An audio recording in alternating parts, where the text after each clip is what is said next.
Hello everyone. Today we're going to put this engine together. Now this is a General Motors Ecotec, which is a family of double overhead cam aluminum inline fours built and used corporately through General Motors. Introduced in North America in the year 2000 and still in use in present day, and has currently gained a strong following as a replacement engine for hot rods and special construction vehicles. This particular one is an L61, which is 2.2 liters. It was used originally in a 2004 Chevrolet Classic and is going back in the same car. Now this is not a rebuild per se, this is more of an overhaul where we're just fixing what's wrong with it within reason. But we're going to try and keep the budget low and reuse as much as we can. So starting with the bare block and start putting it together. So as you can see, I've already cleaned the block, which was not that dirty to start with. And the first thing we're going to worry about is the main bearings. Now, on a traditional engine, these bearing caps would be individual pieces bolted on. On this, the entire lower half of the block is one piece and unbolts as a unit. The original bearings, which we can see here, I'm going to try to reuse the old ones because they're very expensive for a set and they look pretty good. I mean, the naked eye doesn't tell you much, but they don't have any deep scratches in them. There's no discoloration to them like yellow or gray showing through, and if that happens, it's through the babbitt, it's into the next layer, which if any of that is present, they're shot. They can't be reused. So I reconditioned these with steel wool, which is a traditional thing to do. Probably today they'll tell you it's the worst thing you can do, but I do it anyway. We certainly shouldn't do it with new bearings. So I'm going to plastic gauge it and see if it's in tolerance. If it is, I'm just throwing it back together. I'd like to point out at this point, as you can see, the upper bearings, they have grooves for oil and oil holes. The lower ones do not. Which the reason for that is obviously the upper ones, they have holes and grooves in them for lubrication, and the oil stabilizes the temperature. The downside is it weakens the bearing. There's less bearing surface, and it makes a big difference. The lower bearings take most of the beating, so they have no grooves in them at all, which makes them stronger and in turn last longer. And now we're going to gauge the crankshaft journals. Now, one thing I'd like to mention at this point is when you're storing the crankshaft outside the engine, the best way to store a crankshaft is laying in the block where it's supposed to. The next best thing is to either stand it up or have it hanging from the flange. Setting these sideways on the ground, not being supported by the journals, is not a good idea. I mean, I don't know exactly what kind of problem it causes, but it shouldn't be supported anywhere else but the journals. Or standing up or hanging is the better way. It's just good practice. Now the main journal diameter is 2.2045 thousandths of an inch. Now I would measure that, except that requires a 2-inch to 3-inch outside micrometer, and I don't have one. So I'm just going to skip that and check the rods. The rod journal size is 1.291 to 1.297. So I have a 1-inch to 2-inch outside micrometer. Now I have this set at 1.9295, and we'll check the number 1 rod. Now check these properly. You should check it in 3 places. evenly spaced apart and check one side and then the other.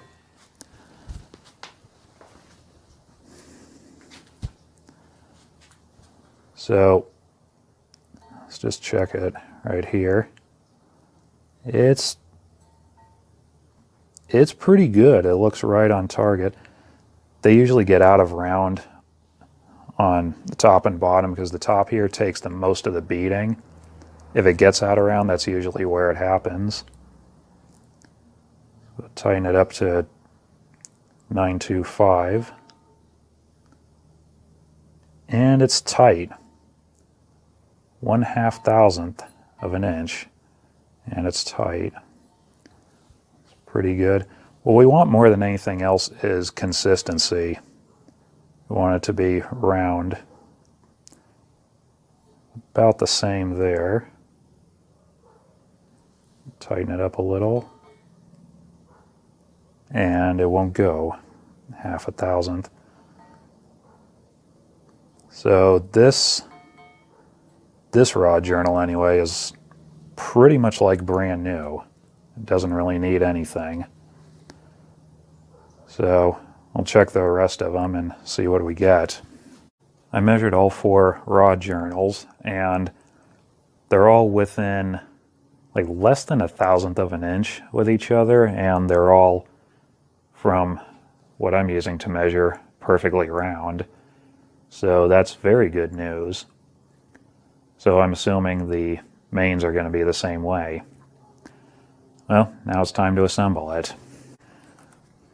Now, no moving parts in an engine should be assembled dry. I'm deliberately putting this together with no lubricant at all because that can interfere with the plastic gauge measurement. So it is very important that while it's sitting together at this stage that it does not turn. So I'm just going to leave it in one place.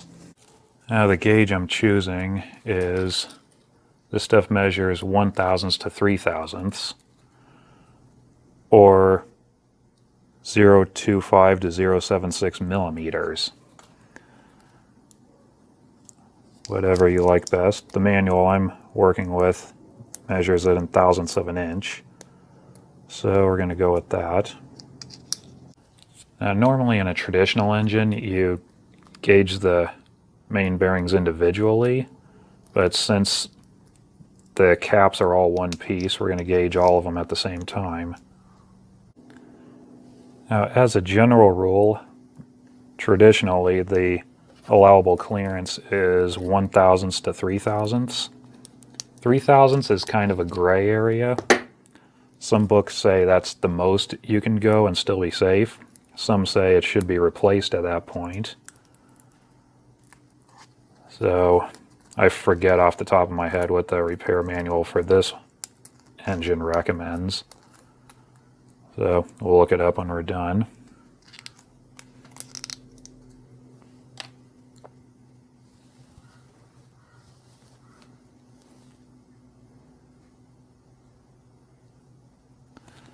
Okay.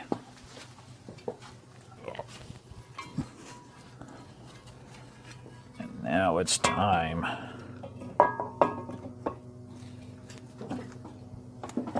There is a specific torque setting, obviously, and there's also a torque sequence, which means the bolts should be tightened in a certain order, which helps to prevent casting distortion. Also, the lower crankcase bolts, or whatever you call them, are one-time use and should be replaced every time they are used. Now, since I'm just gauging it, I'm reusing the old bolts for now. And when it comes time to put it together for real, I'll worry about that later. First time around, 15 pound-feet. Next time around, 70 degrees. And I have nothing that precisely measures degrees of rotation, so I'm just going to guess it.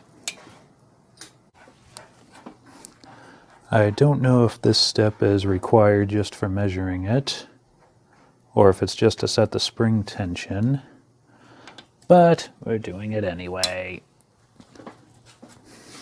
Because what could it hurt?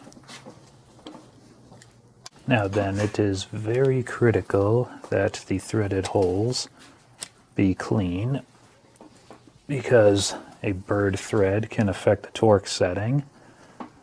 I usually run a tap through all the threaded holes on engines I'm building. I'm skipping that step with this one because I don't have any metric taps.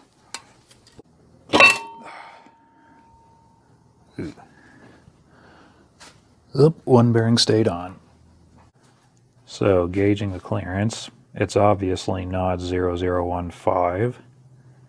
It's a little less than 002, and certainly not 3. Let's call it 2 thousandths. Now the standard maximum oil gap, or oil clearance, which is what this clearance is officially referred to as, for this engine is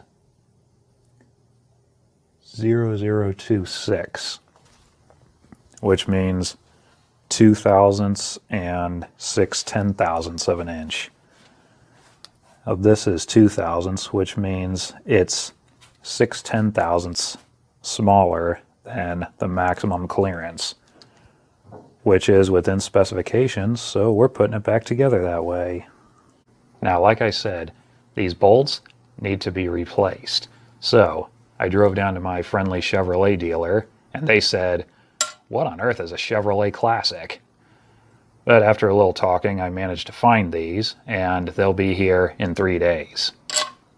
So I can either sit around and wait for 3 days, or I can just throw this thing together with the old bolts and swap them out when I get them. Which I'm going to do. Not the best thing to do, but I don't really care right now. Now, I'd like to mention that the lower crankcase does not use a gasket. Instead, it's got these channels on each side of the block and are supposed to be packed with gasket maker. And that's the way it was done from the factory. Now, the other side has one of these grooves. It also has this deeper one, which is an oil passage. Now, this obviously should not get filled with sealer. This time around, I'm using engine assembly lube on the bearings.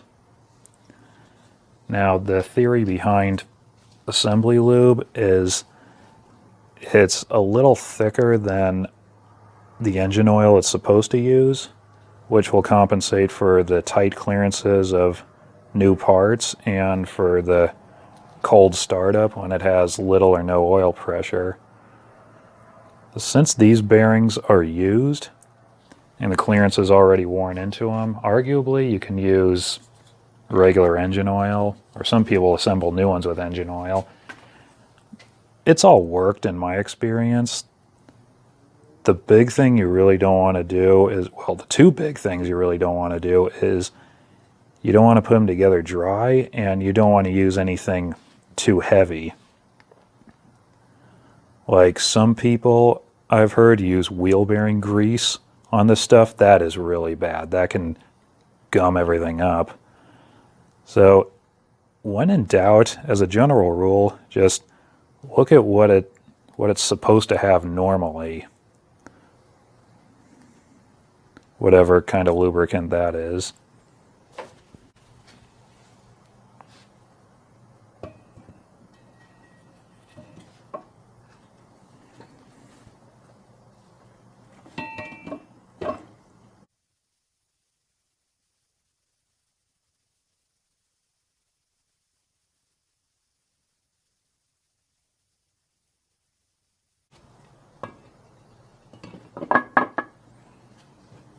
I just have some of the main cap bolts snug.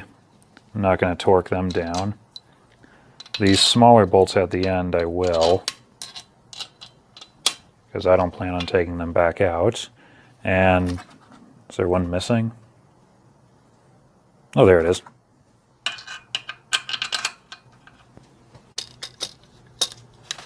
Now the book doesn't have a torque sequence for the lower crankcase outer bolts.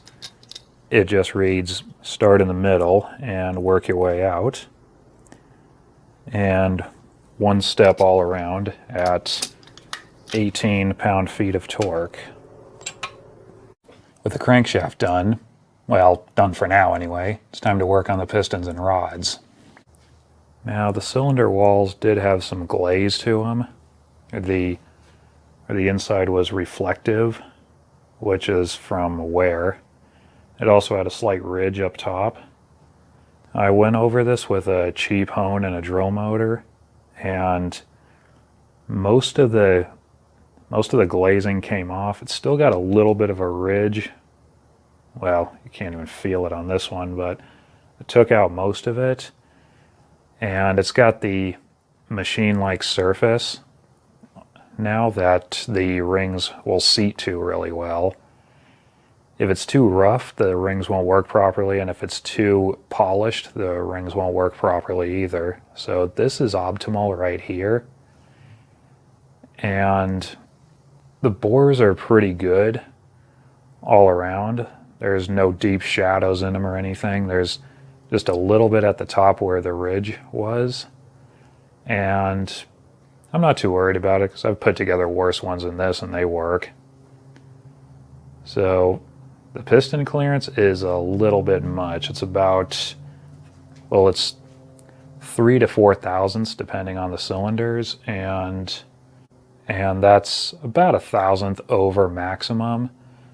So I don't really care. I'm just going to put it together anyway.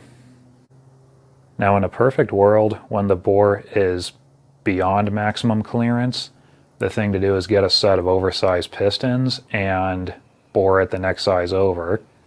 But I'm on a budget and I'm sure it's going to work as is, so I'm just going to put it back together.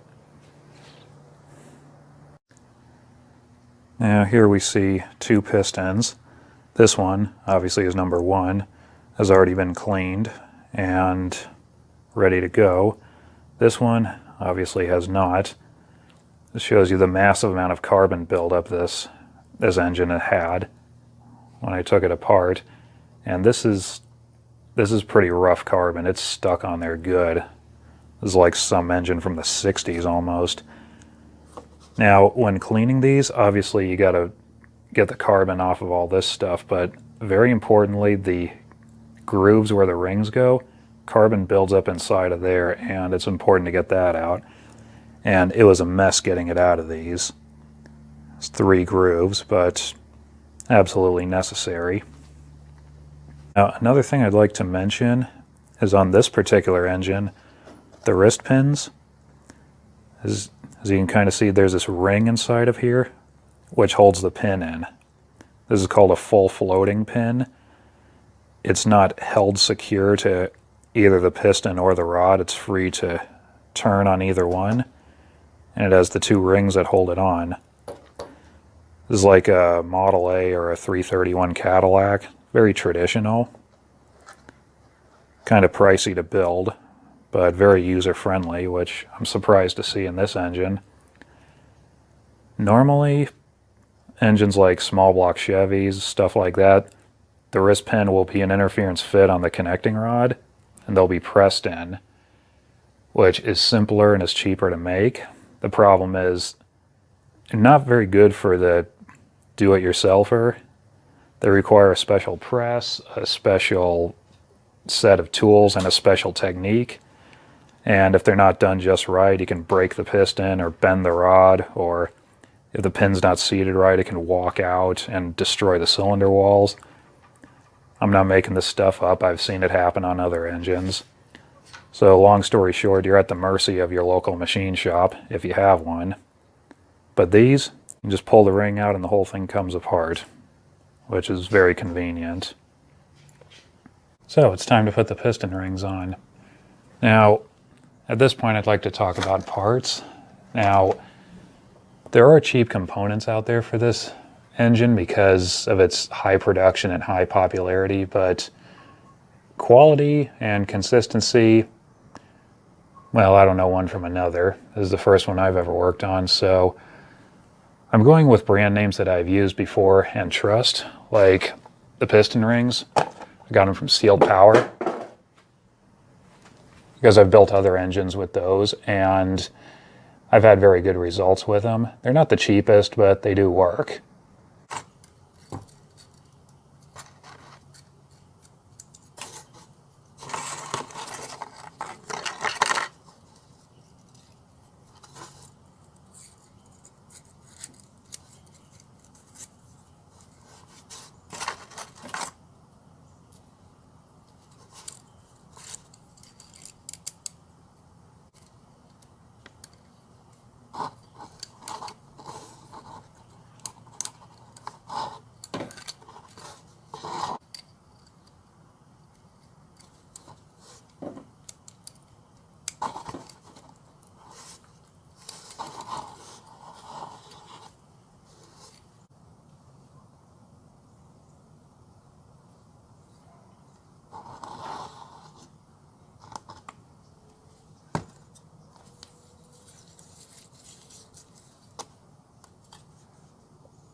The old rod bearings are about in the same shape as the mains. Probably reusable, but I bought a brand new set already, so I'm going to use them. Also from Sealed Power.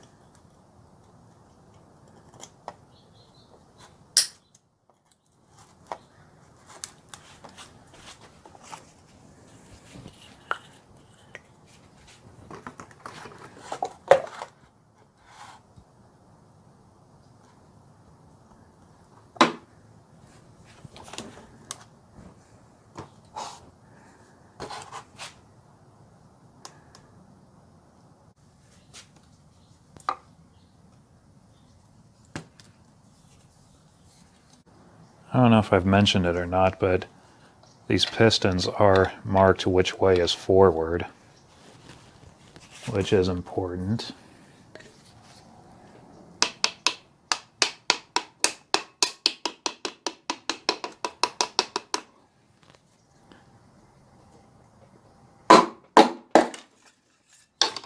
Perfect.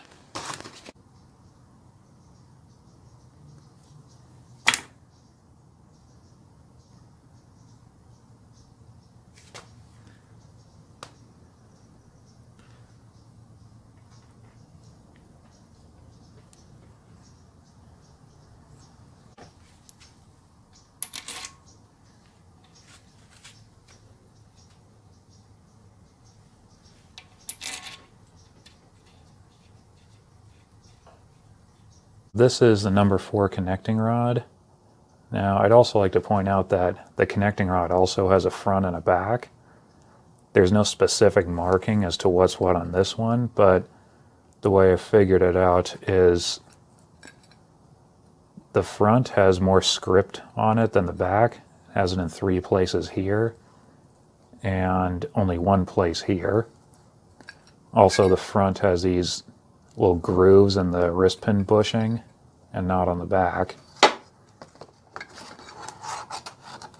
Now, this particular rod, instead of 2 machined pieces, it was cast as 1 piece and then broken in half.